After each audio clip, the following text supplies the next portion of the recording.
Sindaco, ieri sera abbiamo visto il forte vento, ha colpito anche il comune di Pederobba. Quali sono i danni?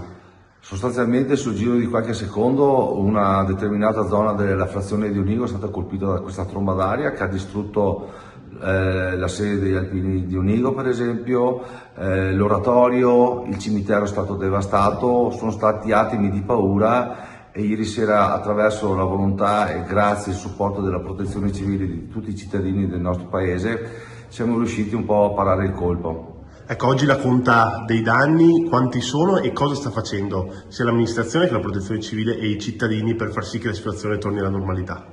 Sostanzialmente questa mattina attraverso il supporto di imprese edili locali, attraverso volontari, stiamo facendo un po' la conta dei danni, mettendo in ordine quelli che sono stati i danni provocati anche dalla caduta degli alberi, stiamo ripulendo un po' tutto il paese, cercando di minimizzare quelle che sono le ripercussioni per quel che riguarda le viabilità, ma soprattutto il cimitero che è il luogo sacro su cui dobbiamo puntare gli occhi in maniera importante.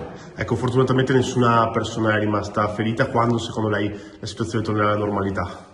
Ma già in queste ore, attraverso il supporto di tutti, la situazione sta tornando a normalità. Ricordiamo che domenica il Giro d'Italia passerà per la nostra frazione, per cui la nostra volontà è che per domenica le cose siano ritornate nell'ordine.